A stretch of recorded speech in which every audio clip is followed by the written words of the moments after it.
Pretty much, from my observations so far, Sacred 2 is pretty much a straight out and out Diablo clone. There's no other way of looking at it. It is a blatant ripoff, though so was the first Sacred, so you can't really say that much. This is what the genre has folded into. It is what it is, and fortunately, it does what it is setting out to do very well. At least for the first 10 hours it has been going on for me.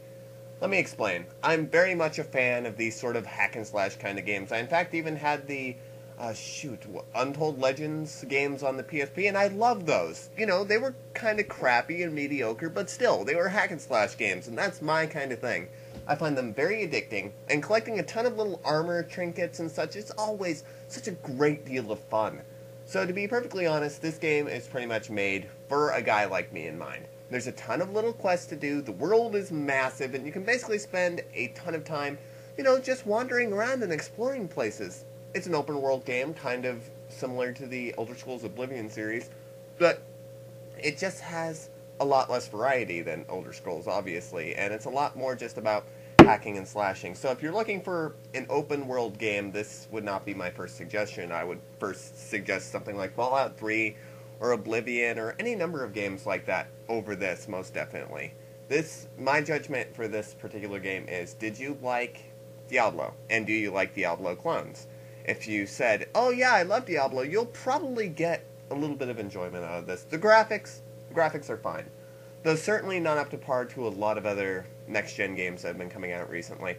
It looks as if this sort of visual style, it might have been more, at home on the PC, where the original Sacred had actually originated. Though, on the console, it looks okay, and the control scheme actually works really well. It kind of has a gauntlet sort of feel. So you're not going to be clicking on enemies, you're going to be controlling your character through the joypad, almost how you would with the... Shoot, I don't think it's Neverwinter Nights. What's the name of the darn series that was so popular on the PS2 that was kind of along these lines? It was Dungeons and Dragons of some kind. Never mind. Let's move on. But the control scheme is very easy to understand, and most importantly, there's a really great two-player component where somebody can just jump in and while you're doing quests and stuff, another user on the PlayStation Network, or I'm sure it works the same way on the Xbox, but if you have other people registered onto your PS3, which is what I was playing it on, they can just jump into the game immediately, pull out their character, and start doing quests with you. And this is where this game gets really, really fun, is the social element.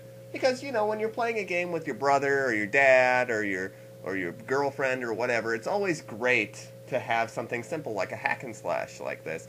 And this is where I would actually say, if you're looking for a good co-op two-player experience, look no further. Especially now that it's as cheap as it is. You can get it for $20 at GameStop now. It just dropped in price. So, yeah, if you're looking for something quick, pick up and play sort of thing, while also being immersive enough and massive enough that you can play for hours and hours and hours, this is an awesome choice. The game does, again, look quite bland, with the exception of some of the water effects look really nice. I remember walking by a big body of water going, oh, wow, look at that. Ooh, it's kind of sexy. So if you're looking for eye candy, you're not really going to find any here. This is not a big blockbuster game. The real problem with Sacred 2 is the fact that it is such a one-dimensional romp. The gameplay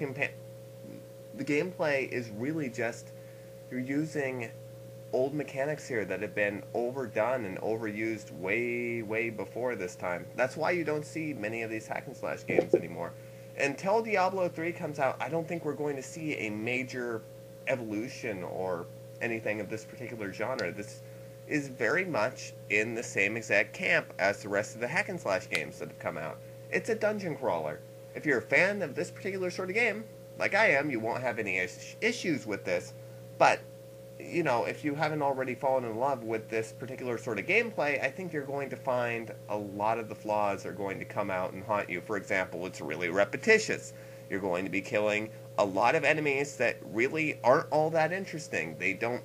There's no real interesting tactics. You're just going to get spells. They're going to help you out. You're going to get cool armor and cool weapons.